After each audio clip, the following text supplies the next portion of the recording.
বিবি পায়রা পায়রা, বিবি পায়রা পায়রা, বিবি পায়রা পায়রা, বিবি ও মামা, দেখো না আমার চুলটা হিরোর মতো লাগছে না? হ্যাঁ তো, তবে বাবান চুলটা আরেকটু কাটিয়ে নিয়ে আসি চল, তাহলে পারফেক্ট হিরো লাগবে।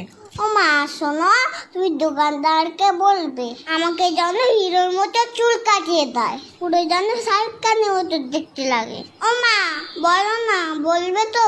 বলবে না তো? উফ, চুপ কেন করে রয়েছো, কথা কেন বলছো না? হ্যাঁ হ্যাঁ রে বাবা, দোকানদারকে বলবো তোকে শাহরুখ খানের মতনই চুল কাটিয়ে দেবে। ওকে। কি বৌদি, কেমন আছেন? খবর সব ভালো তো? হ্যাঁ দাদা ভালো। আরে বাবান, কেমন আছো?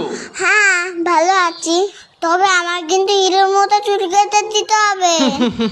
তুমি পারবে তো? আগে বলো, নয়তো তোমার কাছে কাটবো না। সব রকম কাটতে পারি আমি, তুমি এখানে এসে বসো।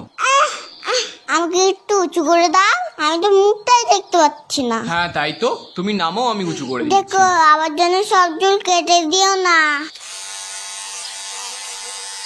আহ বাবা নড়ো না, কান টান কেটে যাবে কিন্তু। ও দাদা, একেবারে মুড়ো করে কেটে দেবেন। হ্যাঁ হ্যাঁ, বুঝেছি বুঝেছি। আমার চুলগুলো কোথায় গেল? ও বাবান, তুমি কাঁদছো কেন? তোমাকে তো রজনীকান্তের মতো লাগছে দেখতে। ওটা রশ্মি টশ্মি যায়নি না, আমার চুল আবার লাগিয়ে দাও, না হলে এখান থেকে আমি যাবো না। বাবান ওরকম করে না, নেমে এসো বলছি।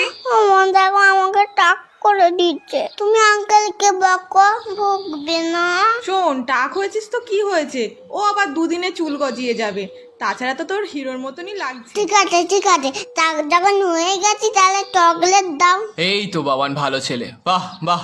তুমি চুপ করো, তোমার দেখো না আর কখনো চুল কাটতে আসে না।